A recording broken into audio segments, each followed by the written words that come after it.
บายดีท่านผู้ชมที่เคารพตอนท่านผู้ชมเข้าสู่รายการเรื่องเล่าประจำอาทิตย์ท่านผู้ชมเฮาพบกันในอาทิตย์นี้เป็นอาทิตย์ต้นเดือนสำหรับเดือนพฤษภาคม2019เห็นได้ว่าโอ้มาฮอดนี่ก็เป็นเกือบครึ่งปีแล้วสำหรับปี 2019 ฉะนั้นผู้ใดที่ตั้งเป้าหมายไว้ในการจะตั้งปฏิบัติหน้าที่เวียกงานว่าปีนี้เป้าหมายไว้ว่าจะเฮ็ดให้ได้ขึ้นใดแดเอามาฮอดเกือบครึ่งปีแล้วต้องประเมินเบิ่งแล้วเนาะว่าการปฏิบัติหน้าที่เป็นงานของพวกเรานี่มีขึ้นใดใกล้จะประสบผลสำเร็จแล้วบ่ถ้ายังไกลอยู่เอาต้องได้บุกบืนตื่มอีกท่านผู้ชมในเดือนพฤษภานี้ก็ถือว่ายังเป็นอีกเดือนหนึ่งที่ยังมีอากาศร้อนอบอ้าวอยู่ฉะนั้นการอยู่การกินเราก็ต้องได้ระมัดระวังกันตื่มสำหรับเรื่องของอาหารการกินเพื่อเป็นการป้องกันพยาธิต่างๆที่จะมากับฤดูกาลก็คืออากาศร้อนอบอ้าวแบบนี้ท่านผู้ชมพบกันในอาทิตย์นี้มีหลายเรื่องที่จะมาเล่าต่อท่านผู้ชมเรื่องทำอิฐนี้ก็คือเรื่องเกี่ยวกับการสนทนาก็คือการจัดสัมมนาเกี่ยวกับการนำใช้ภาษาลาวที่ถูกต้องพอเห็นได้ว่าระยะที่ผ่านมาการนำใช้ภาษาลาวนี่ยังมีหลายอันที่ผิดพลาดยังมีหลายอันที่ยังโบมีความเป็นเอกภาพกันฉะนั้นเพื่อนจึงเห็นถึงความสำคัญดังกล่าวนี้ได้จัดให้มีสุดสัมมนาดังกล่าวนี้ขึ้นมาและนอกจากนั้นท่านผู้ชมยังมีเรื่องเกี่ยวกับผลประโยชน์เกี่ยวกับคุณประโยชน์และผลเสียของการใช้สื่อสังคมออนไลน์แน่นอนมาฮอนยุคปัจจุบันนี้ยุค4.0ปฏิเสธบ่ได้เลยว่าการใช้สื่อออนไลน์นี่แมันมีความจำเป็นแต่ว่าในขณะเดียวกันนั้นมันก็มีทั้งประโยชน์และมีทั้งโทษผู้ที่จะบริโภคข่าวผ่านสื่อออนไลน์ต่างๆนี่จะต้องได้มีการกันตองอย่างคักแน่เบิ่งว่าข้อมูลที่ทานได้นั่นเป็นข้อมูลที่ถูกต้องหรือบหรือว่าเป็นเพียงข้อมูลที่ตัวยั่วหลอกลวงเสกสรรปั้นแต่งอันนี้จะต้องได้มีการพินิจพิจารณาอย่างครบถ้วนและนอกจากนั้นในที่นี้ยังมีเรื่องเกี่ยวกับการขึ้นค่าแรงงานขั้นต่ำหลังจากที่รัฐบาลได้มีการประกาศการขึ้นค่าแรงงานขั้นต่ำจาก 900,000 กีบมาเป็น 1,100,000 กีบหลังจากที่มีการประกาศการขึ้นค่าแรงงานขั้นต่ำนับตั้งแต่ท้ายปี 2018 เป็นต้นมาในการจะตั้งปฏิบัติจนมาฮอดปีนี้ 2019 ก็สามารถประเมินได้ว่ามีเพียงแต่ 80% ของหัวหน่วยธุรกิจที่ปฏิบัติได้สำหรับแรงงานขั้นต่ำที่มีอยู่ในปัจจุบันนี้แต่จังหน่อยเราจะมาเบิ่งรายละเอียดว่าย้อนอันใดแล้วยังภาคส่วนใดที่ยังบ่ทันสามารถจะตั้งปฏิบัติได้จังหน่อยจะสำหรับเรื่องนี้จะเอาข้อมูลมาเล่าต่อท่านผู้ชมแต่ถ้าพี่ที่เฮามาเบิ่งเรื่องของการหารือเกี่ยวกับการนำใช้ภาษาลาวให้ถูกต้องหลังจากที่ในระยะต้นอาทิตย์ท่านผู้ชมได้มีการจัดสุดสัมมนาสำหรับการนำใช้ภาษาลาวการคุ้มครองและการนำใช้สื่อสังคมออนไลน์ครั้งที่2ซึ่งได้จัดขึ้นในท้ายเดือนเมษายนที่ผ่านมานี้โดยได้มีหลายภาคส่วนที่เข้าร่วมในมือนั้นโดยมีทั้งทานเจริญเยียเปาเฮอรัฐมนตรีประจำสำนักงานนายกรัฐมนตรีมีบรรดาบรรณาธิการหนังสือพิมพ์วิทยุโทรภาพสื่อสิ่งพิมพ์ผู้ที่เฮ็ดเวียกเป็นเลขานุการจากบรรดากระทรวงก็ได้เข้าร่วมเป็นจำนวนหลายโดยการจัดกองประชุมเพื่อรับฟังการเสนอปัญหาพื้นฐานในการนำใช้ภาษาลาวจากผู้ต่างหน้าสถาบันวิทยาศาสตร์สังคมแห่งชาติมหาวิทยาลัยแห่งชาติและวิทยุกระจายเสียงแห่งชาติพร้อมทางได้รับฟังการเสนอเกี่ยวกับเวียกงานของการคุ้มครองและนำใช้สื่อสังคมออนไลน์การคุ้มครองข้อมูลข่าวสารให้มีความปลอดภัยและรับประกันมีประสิทธิผลและการคุ้มครองส่งเสริมสื่อมวลชนลาวในยุค 4.0 จากศูนย์สกัดกั้นและแก้ไขเหตุฉุกเฉินทางคอมพิวเตอร์โดยการจัดสุดสัมมนาในครั้งนี้ผู้ที่เข้าร่วมในการจัดสุดสัมมนาครั้งนี้ก็ได้มีการแลกเปลี่ยนกันได้มีการสนทนากันเกี่ยวกับปัญหาเรื่องของการนำใช้ภาษาลาวโดยเฉพาะก็เห็นได้ว่าระยะอันใกล้ๆมานี้เห็นได้ว่ามีการนำใช้ภาษาลาวนี่เป็นบางอันก็ยังบ่ทันถูกต้องและสอดคล้องเทื่อโดยเฉพาะก็เป็นภาษาที่เป็นพาหนะสื่อสารของสังคมยิ่งต้องได้รับการนำใช้ให้ถูกต้องและมีความเป็นเอกภาพกันสูงเป็นต้นก็แม่นผู้ที่เฮ็ดเวียกเกี่ยวกับทางด้านข้อมูลข่าวสารเลขานุการที่เป็นเสนาธิการให้แก่การนำโฆษกบรรณาธิการหนังสือพิมพ์โทรภาพวิทยุและสื่อสิ่งพิมพ์ต่างๆรวมไปถึงสื่อออนไลน์ของบรรดาองค์การสื่อมวลชนต้องได้มีการต้องได้มีการเขียนการเว้าให้ถูกประโยคถูกไวยากรณ์เพื่อแนะใส่เฮ็ดให้สังคมได้เรียนรู้และนำใช้อย่างถูกต้องพร้อมทั้งผู้บริโภคข้อมูลข่าวสารและนำใช้สื่อสังคมออนไลน์ต่างๆอย่างมีสติ คือดังที่ได้เว้าแหละว่าการจัดสุสมนาในครั้งนี้แม่ได้มีการเต้าโฮมเอาบรรดาผู้ที่เฮ็ดหน้าที่ในการติดพันกับการนำใช้ภาษาลาวสื่อมวลชนต่างในแขนงการต่างๆเป็นต้นนั้นก็แม่นบรรดาโฆษกหรือว่าบรรณาธิการจากภาคส่วนต่างๆเช่นว่าหนังสือพิมพ์วิทยุโทรภาพรวมไปถึงวารสารให้เข้าร่วมในการแลกเปลี่ยนการนำใช้ภาษาลาวเป็นต้นก็แม่นการเขียนให้ถูกไวยากรณ์การใช้คำศัพท์ให้ถูกต้องชัดเจนการมีการเรียบเรียงถ้อยคำสำนวนประโยคเป็นอย่างดีรวมทั้งเฮ็ดให้ทุกคนในสังคมนั้นมีสติตื่นตัวในการบริโภคข้อมูลข่าวสารสำหรับการนำใช้ภาษาลาวและการคุ้มครองพร้อมทั้งการนำใช้ข้อมูลข่าวสารเพื่อปรับปรุงแก้ไขเปลี่ยนแปลงเพื่อพัฒนาการทำไส้ให้ไปในทิศทางที่มีความเป็นเอกภาพกันหลีกเลี่ยงการนำไส้ข้อมูลไปในทางที่บ่ถูกต้องบิดเบือนความจริงและมีลักษณะที่กระทบโจมตีต่อกับการนำภาครัฐและการบริหารของประเทศการนำไส้ภาษาลาวสามารถแก้ไขได้โดยไส้วิชาการไส้การค้นคว้าและนำเอาผลของการค้นคว้ามาเผยแพร่อย่างเรียนติดเฮ็ดให้กิจกรรมในสังคมเฮ็ดให้มีกิจกรรมในสังคมอย่างต่อเนื่องออกสู่สังคมด้วยวิธีการต่างๆผ่านสื่อขบวนการสัมมนาแลกเปลี่ยนบทเรียนให้มีความเป็นเอกภาพเพื่อเฮ็ดให้การนำใช้ภาษาลาวและการพัฒนาภาษาลาวต่อไปสำหรับการคุ้มครองและการนำใช้สื่อสังคมออนไลน์นั้นปัญหาอีกถือว่าเป็นอีกหนึ่งปัญหาที่ทางพรรคและรัฐบาลก็ได้ให้ความสำคัญอีกปัญหาหนึ่งต่อกับการพัฒนาเศรษฐกิจสังคมซึ่งในระยะที่ผ่านมาสื่อมวลชนก็ได้มีการออกโฆษณาออกข่าวได้เป็นอย่างดีช่วยให้สังคมเกิดความเข้าใจอย่างจะแจ้งเลิกซึ่งต่อกับปรากฏการณ์สื่อสังคมออนไลน์จำนวนหนึ่งที่ได้มีข้อมูลที่ห้องว่าบิดเบือนความจริงเนาะอันนี้ก็ขอให้ทุกคนนั้นจงมีสติในการนำใช้สื่อสังคมออนไลน์โดยเฉพาะก็แม่นยุคนี้ยุค 4.0 เฮาปฏิเสธบ่ได้ว่าสื่อสังคมออนไลน์นี้ได้มามีบทบาทสำคัญในชีวิตประจำวันของพวกเฮาแต่ว่าการที่จะรับชมการที่จะเสพข้อมูลต่างๆเฮาก็จะต้องได้มีการไต่ตรองได้มีการพินิจพิจารณาอย่างถี่ถ้วนว่าข้อมูลที่เฮาได้นั่นเป็นข้อมูลที่ถูกต้องแล้วบ่หรือว่าข้อมูลที่เฮาได้นั่นเป็นข้อมูลที่มีแหล่งที่มาอย่างคักแน่หรือบ่ขอให้ทุกคนนั้นจงใช้ด้วยความระมัดระวังเนาะถ้าผู้ชมจะได้ไปนะเขาจะพักก่อนหลังจากนั้นครับเข้าสู่รายละเอียดที่2ของรายการยังมีเรื่องเกี่ยวกับผลประโยชน์และผลเสียของการนำใช้สื่อสังคมออนไลน์มานำเสนอความเสี่ยงมีรอบกายอันตรายมีรอบตัวอุบัติเหตุเกิดขึ้นได้ทุกเมื่อท่านมีประกันภัยแล้วหรือยังให้ JDB คุ้มครองท่านด้วยผลิตภัณฑ์ประกันภัยครบวงจรเช่นประกันภัยอุบัติเหตุประกันภัยรถประกันภัยเดินทางประกันภัยชีวิตประกันภัยสุขภาพประกันภัยที่อยู่อาศัยประกันภัยธุรกิจขนาดน้อยท่านสามารถซื้อประกันภัยได้ที่หน่วยบริการธนาคารร่วมพัฒนาทั่วประเทศสนใจสอบถามข้อมูลโทร1499ธนาคารร่วมพัฒนาเติบใหญ่ไปพร้อมกันร่วมสนับสนุนรายการโดยโครงการพัฒนาโครงสร้างพื้นฐานเพื่อส่งเสริมการท่องเที่ยว ADB โครงการสนับสนุนกิจกรรมการท่องเที่ยวลาวโดยทุนรัฐบาลนิวซีแลนด์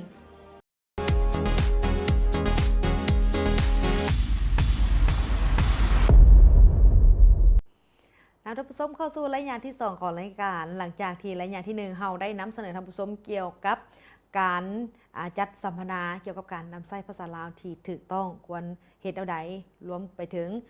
การนำใช้สื่อสังคมออนไลน์แน่นอนท่านผู้ชมเมื่อเว้าถึงการนำใช้สื่อสังคมออนไลน์นี่ล้วนแล้วแต่นำมาซึ่งประโยชน์และโทษและในมื้อนี้รายงานที่2ของรายการนี้เฮาได้หยิบยกเอาประเด็นดังกล่าวนี้มาเล่าต่อท่านผู้ชมแน่นอนการ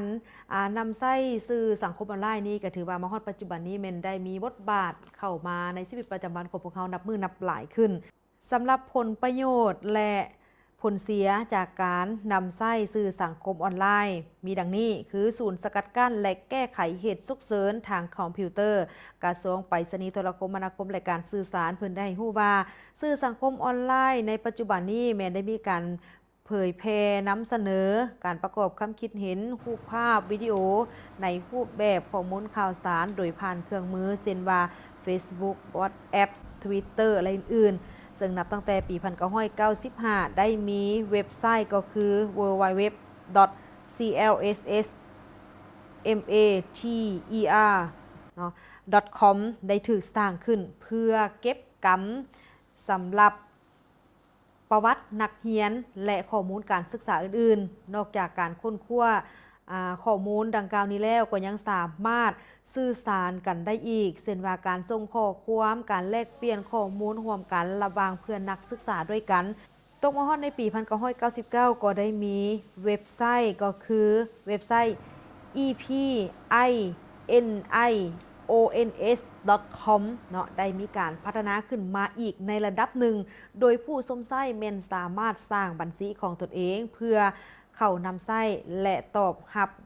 กันผ่านเว็บไซต์ดังกล่าวนี้และจากนั้นก็ได้มีการพัฒนาขึ้นมาเป็นแอปพลิเคชันในมือถือเป็นต้นก็แม่น Facebook WhatsApp YouTube Twitter Line และอื่นๆเนาะที่มีความว่องไวและก็เป็นที่นิยมในการสวมใส่กันอยู่ในยุคปัจจุบันนี้แต่ว่าแนวใดก็ตามสำหรับการนำใส่สื่อสังคมออนไลน์นี่มีทั้งประโยชน์และผลเสียหายหลายอันโดยในนั้นก็มีด้านผลประโยชน์แม่นสามารถแลกเปลี่ยนและศึกษาข้อมูลต่างๆได้อย่างว่องไวประหยัดค่าใช้จ่ายและสะดวกว่องไวในการติดต่อสื่อสารเผยแพร่ข่าวสารและสาระน่ารู้เสนอผลงานต่างๆโฆษณาประชาสัมพันธ์สร้างและเพิ่มรายรับในการดำเนินธุรกิจสร้างความสัมพันธ์ระหว่างหมู่เพื่อนและครอบครัวได้ให้เกิดความใกล้ชิดกันหลายขึ้นเป็นเครื่องมือในการช่วยเตือนความทรงจำและเป็นแหล่งบันเทิงต่างๆได้เป็นอย่างดีส่วนผลเสียนั่นก็มีหลายอย่างเช่นกันก็คือผลเสียอันที่1แม่นเฮ็ดให้เสียเวลาเสียสุขภาพเสียเงินเสียการเรียนและเสียเวียกงานถูกหลอกลวงหรือปลอมแปลงข้อมูลถูกละเมิดลิขสิทธิ์ผลงานต่างๆได้ง่ายเป็นช่องทางในการยุยงสวนเสือและส่งเสริมแบ่งแยกความสามัคคีและตรวจสอบว่าข้อมูลแท้หรือเป็นข้อมูลปลอมได้ยากฉะนั้นการนำใช้สื่อสังคมออนไลน์ให้ปลอดภัยนั้นต้องได้คำนึงถึงหลักการมีดังนี้คือบ่ให้ใช้คำหยาบคายบ่เผยแพร่รูปลามกอนาจารเคารพต่อความเป็นส่วนตัวของคนอื่นคิดก่อนเผยแพร่และใช้อย่างพอดีซึ่งเพียงแต่ปฏิบัติได้หลักการเท่านี้ก็จะให้พวกเขานั้นสามารถนำใช้สื่อสังคมออนไลน์ได้อย่างถูกต้องและมีประโยชน์ปลอดภัยอันนี้ก็คือประโยชน์และผลเสียที่ได้จากการนำใช้สื่อสังคมออนไลน์เอาถึงอย่างไรก็ดีท่านผู้ชมเตือนกันไว้เนาะการนำใช้สื่อสังคมออนไลน์นี่ต้องใช้ด้วยความระมัดระวังต้องใช้ด้วยความพินิจพิจารณาไต่ตองบอกว่าข้อมูลนั่นที่เราได้นั้นเป็นข้อมูลที่แท้จริงหรือบ่เป็นข้อมูลที่น่าเชื่อถือได้หรือบ่เนาะถ้าผู้ชมจะนี่ไปนะท่านจะพักก่อนยังมีเรื่องเกี่ยวกับการขึ้นราคาอาการขึ้นอัตราเงินเดือนแรงงานขั้นต่ำจาก 900,000 มาเป็น 1,100,000 กีบบางฮอดปัจจุบันนี้สามารถประเมินได้ว่าสามารถจะตั้งปฏิบัติได้แล้วนี่ประมาณ 80% จากรอยมาติดตามชมรายละเอียด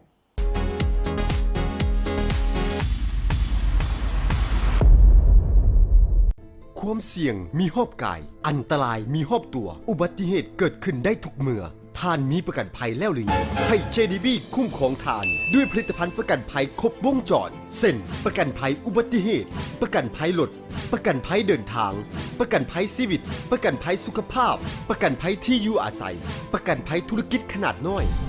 ท่านสามารถซื้อประกันภัยได้ที่หน่วยบริการธนาคารห่วมพัฒนาทั่วประเทศสนใจสอบถามข้อมูลโทร1499ธนาคารห่วมพัฒนาเติบใหญ่ไปพร้อมกันในเงินมันขึ้นมาฮ้อนแท้มือนี่เหื่อออกจมูกคิงเลยนี่เบิ้งสิเปิดพัดลมก่อนติดเอ้าเป็นอย่างระบาดนี้คือบูปินโอ้ยสายมันรูดอ้าวบ่ยากสิแปลงเบิ้ง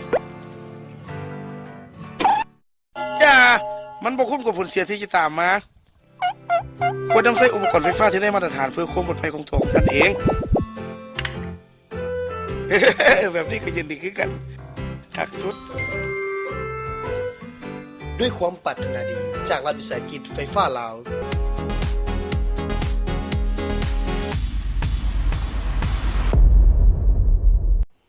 นำท่านผู้ชมเข้าสู่ระยะที่3ของรายการระยะที่3ของรายการนี้เราได้หยิบยกเอาประเด็นเกี่ยวกับ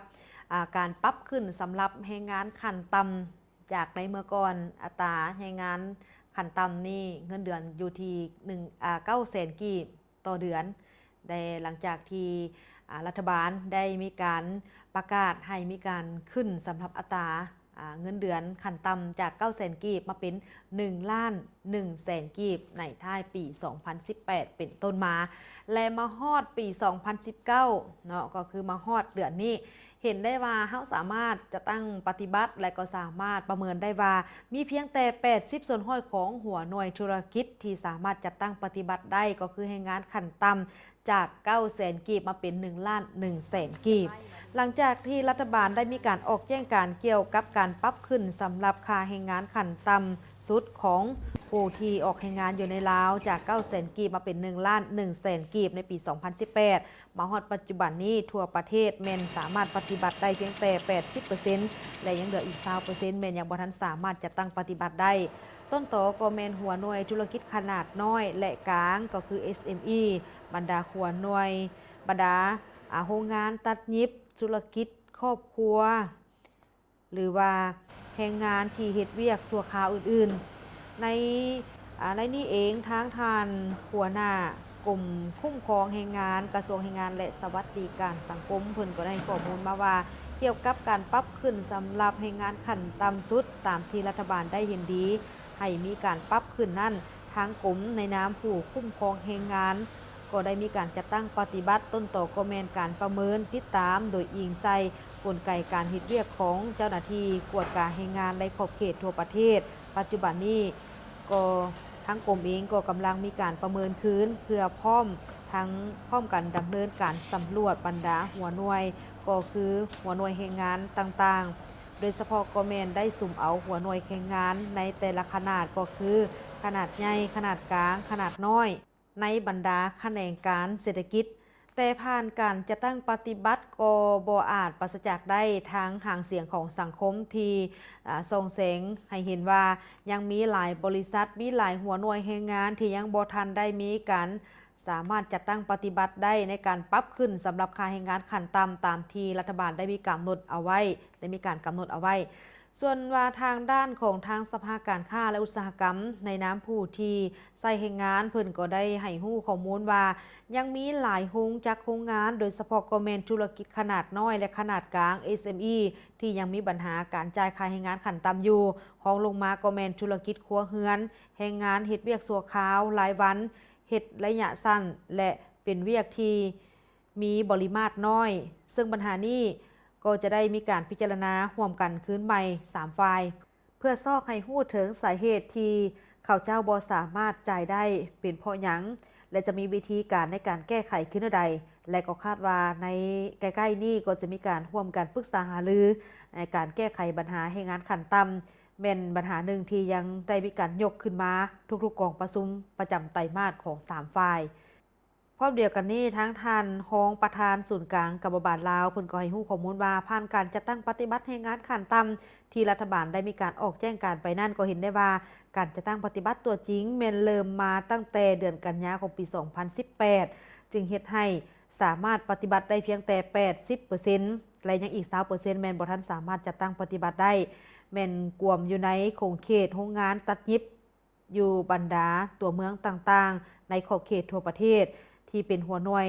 ธุรกิจขนาดน้อยและขนาดกลางรวมไปทั้งแรงงานนอกระบบแล้วใดก็ดีในปี 2019 นี้เพื่อเป็นการสืบต่อในการจัดตั้งปฏิบัติให้สำเร็จตามระดับคาดหมายศูนย์กลางสหพันธ์กรรมบาลลาวในนามผู้ปกป้องผู้ออกแรงงานแม้นจะได้มีการสมทบกับทางคณะตื่มอีก2ฝ่ายเพื่อร่วมกันในการลงไปปฏิบัติตัวจริงแนใส่ซอกให้เห็นถึงสาเหตุของบรรดาหัวหน่วยที่ยังบ่ทันสามารถจัดตั้งปฏิบัติได้ว่าแม่นย้อนอันใดแท้และก็จะร่วมกันแก้ไข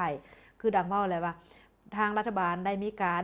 ประกาศและแจ้งการให้มีการจัดตั้งปฏิบัติสำหรับการปรับขึ้นแรงงานขั้นต่ำจาก 900,000 กีบมาเป็น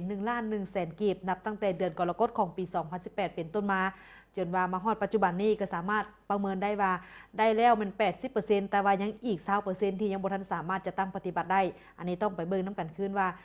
ต่อกับอีก 20% ที่ยังบ่ทันสามารถจะตั้งปฏิบัติได้นี่เฮ็ดแนวใดจึงจะให้เขาเจ้าสามารถจะตั้งปฏิบัติได้อันนี้3ฝ่ายเพิ่นจะมีการร่วมกันในการปรึกษาหารือตื่มและจะลงไปติดตามไปกวดกาไปเบิ่งตัวจริงว่าเฮ็ดแนวใดจะอีก 20% นี่จะต้องให้ได้เนาะท่านผู้ชมจากนี้ไปนั้นเฮาจะพักก่อนหลังจากนั้นกลับเข้าสู่รายงานสุดท้ายของรายการ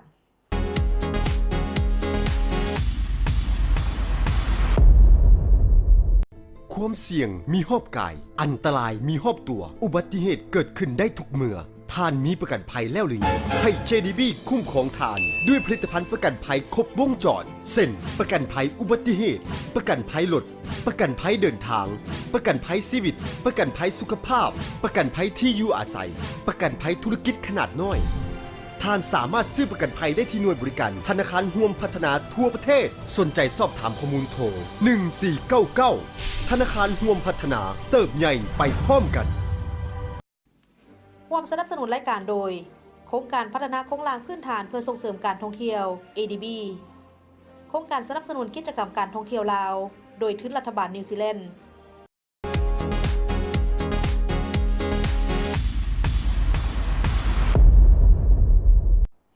นำท่านผู้ชมเข้าสู่รายงานสุดท้ายของรายการรายงานสุดท้ายของรายการนี้เราได้นำเอาภาพบรรยากาศของการแข่งขันเตะบาสจากทางโรงเรียนเกียรติศักดิ์นานาชาติมานำเสนอต่อท่านผู้ชม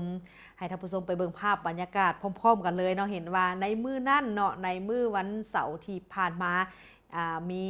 น้องๆนักเรียนจากทางโรงเรียนเกียรติศักดิ์พร้อมด้วยบรรดาโรงเรียนจากทางประเทศไทยและจากทางเมียนมาที่ได้เข้าร่วมในการแข่งขันในเทื่อนี้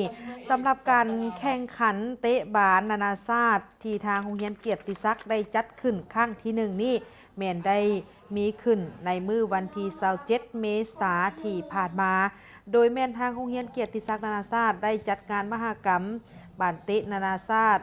ขึ้นเป็นครั้งที่1โดยเริ่มตั้งแต่เวลาพิละเริ่มตั้งแต่8 โมงเช้าเป็นต้นไปการแข่งขันกีฬาในเทื่อนี้แม่นรวมมี2รุ่นด้วยกันในนี้ก็มีรุ่น U13 และ U17 ซึ่งได้จัดการแข่งขันขึ้นอยู่ที่เดินกีฬาล้านสร้างอยู่ที่บ้านหนองไฮเมืองหาดไซฟองนครหลวงวิจันทร์งานดังกล่าวนี้จัดขึ้นเพื่อเป็นการสร้างสายสัมพันธ์มิตรภาพกับทางสโมสรบาสเตะของประเทศต่างๆเช่นลาวไทยและเมียนมาโดยในงานมื้อนั้นเริ่มขึ้นตั้งแต่เช้าๆเลยเริ่มตั้งแต่เวลา8 โมงเช้าก่อนที่จะมีพิธีเปิดอย่างเป็นทางการนั้นมีทั้งโตของนักกีฬาเองรวมไปถึงกองเชียร์ที่เป็นนักเรียนจากทั้งโรงเรียนเบื้องของลาวเฮารวมไปถึงทางเบื้องของประเทศที่เข้าร่วมในงานครั้งนี้เพิ่นก็ได้เข้าร่วมตั้งแต่เช้าๆเลยบรรยากาศคึกคืนแต่เช้าเลยโดยเฉพาะก็แม่นกองดุริยางค์เนาะก็คือทีมที่ไปแสดงก่อนที่จะมีพิธีเปิดอย่างเป็นทางการนี่เห็นว่าโอ้บรรยากาศดีต่างสีสันให้กับงานได้เป็นอย่างดีมีทีมเซฟเมโลเดียนก็ได้ไปเซฟเมโลเดียนนำรวมไปถึงขบวนยางเนาะในพิธีเปิดในมื้อนั้นโดยมีผู้รักผู้ใหญ่จากทางโรงเรียนเกียรติศักดิ์นานาชาติและจากทางประเทศไทยเนาะในน้ำโรงเรียนที่เขาร่วมรวมไปถึงเมียนมาในมื้อนั้นถึงแม้ว่าอากาศจะร้อนอบอ้าวท่านผู้ชมแต่ก็บ่เป็นปัญหาเพราะว่าทั้งนักกีฬาเองทั้งกองเชียร์เองเอาใจจดใจจ่อช่วยกันเลยเนาะในการที่จะร่วมกันซุ้มร่วมกันเชียร์ปีนี้จัดขึ้นเป็นปีทมิตรเนาะสำหรับงานมหกรรมแข่งขันกีฬาบาสเตะนานาชาติของทางโรงเรียนเกียรติศักดิ์ซึ่งปีนี้เกียรติศักดิ์นานาชาตินี่แม่นเป็นเจ้าภาพในการจัดการแข่งขันกีฬาบาสเตะในครั้งนี้ขึ้นมาในระยะที่ผ่านมาทางโรงเรียนเกียรติศักดิ์นานาชาติเองนี่ก็ได้ไปร่วมการแข่งขันอยู่ยังประเทศไทยหรือว่ายังประเทศใกล้เคียงกับพวกเขานี่แหละโดยเฉพาะก็แม่นในกลุ่มเขตอาเซียนนี่ก็ได้ไปร่วมกันในการแข่งขันกีฬาหรือว่าการแสดงศิลปะต่างๆนี่ก็ได้มีร่วมกันกิจกรรมนี้มันถือว่าบ่ขาดสำหรับโรงเรียนเกียรติศักดิ์นานาชาติและสำหรับการแข่งขันในเทื่อนี้ประกอบมีการแข่งขันบาสเตะนี่แม่นนับตั้งแต่นักเรียนมีรุ่น U13 และ U17 ที่มาจากทางลาวทั้งไทยและก็ทางเมียนมาสำหรับ U13 นี่เนาะที่เป็นทีมของทางเกียรติศักดิ์หลังจากที่มีพิธีเปิดขึ้นอย่างเป็นทางการแล้วก็เข้าสู่การแข่งขันไปเลยเนาะการแข่งขันนี่เห็นได้ว่ามีบรรยากาศที่คึกคืนเลยสำหรับผลของการแข่งขันในการแข่งขันในเทอร์นี่ผลของการแข่งขันก็คือทีมเกียรติศักดิ์ทีมจากทางโรงเรียนเกียรติศักดิ์รุ่น U13 เมียนได้ที่3เนาะแล้วก็มีจากยูนิตี้ FC ของไทยนี่มันได้รับรางวัลทีมดีเด่นแล้วก็เวียนเทียน FC มาจากลาวมันได้ที่1แล้วก็นักเตะเบอร์18ได้รับรางวัลดาวซันโบเลยเนาะส่วนว่าจากประเทศไทยจากบ้านผือ FC มาจากประเทศไทยนี่มันได้ที่2ส่วนว่ารุ่น U17 มีทีมดังนี้เนาะทีม จากทางโรงเรียนเกียรติศักดิ์นานาชาตินี่1เนาะได้ที่1เกียรติศักดิ์นานาชาติ2ของลาวนี่บ่เห็นเพิ่นบ่ได้ใส่ประเภทมาเนาะและ Unity FC จากไทยเนาะได้รางวัลทีมดีเด่นแล้วก็มาสเตอร์7ลาวเนาะได้รางวัลที่3เนาะส่วนว่าบ้านผือจากประเทศไทยนี่บ้านผือ FC นี่แม่นบ่มีรางวัลเนาะและนอกจากนั้นก็ยังเป็นทีมของเมียนมานี่แม่นเพิ่นได้ที่2แล้วก็นักเตะเบอร์10ได้รับรางวัลดาวซันโวเนาะอันนี้การแข่งขันกีฬานี่นอกจากจะเป็นการแข่งขันกีฬาซึ่งจะได้เรื่องของสุขภาพแล้วยังได้ซึ่งความหักแพงไมตรีจิตมิตรภาพอันดีระหว่างน้องๆนักเรียนของทั้ง3ประเทศอันนี้มันเป็นข้างทบิดที่ทางโรงเรียนเกียรติศักดิ์นานาชาติได้จัดขึ้นสำหรับการแข่งขันเตะบาสนานาชาติแต่ปีต่อๆไปเพิ่นก็ยังจะจัดอีกเนาะส่วนว่าปีนี้นี่เป็นโรงเรียนที่ฮับเซิร์นเนาะโรงเรียนที่ตอบรับเข้ามาก็มีเพียงแต่2ประเทศมีทั้งไทยและก็ทั้งเมียนมาแต่ปีต่อไปเพิ่นคาดว่าจะมีหลายประเทศเข้าร่วมกว่านี้อย่างแน่นอนท่านผู้ชมที่เคารพมาฮอดนี่เวลาในรายการของพวกเราก็หมดเวลาลงเพียงเท่านี้พบกันได้ใหม่ในอาทิตย์หน้าสำหรับอาทิตย์นี้ข้าพเจ้าพร้อมกับทีมงานลาท่านผู้ชมไปด้วยเวลาเพียงเท่านี้และลาท่านผู้ชมไปพร้อมกับบรรยากาศของการแข่งขันเลยเราพบกับเกียรติศักดิ์TFC สีเชียงใหม่พบกับเกียรติศักดิ์โรงเรียนเกียรติศักดิ์นานาชาติ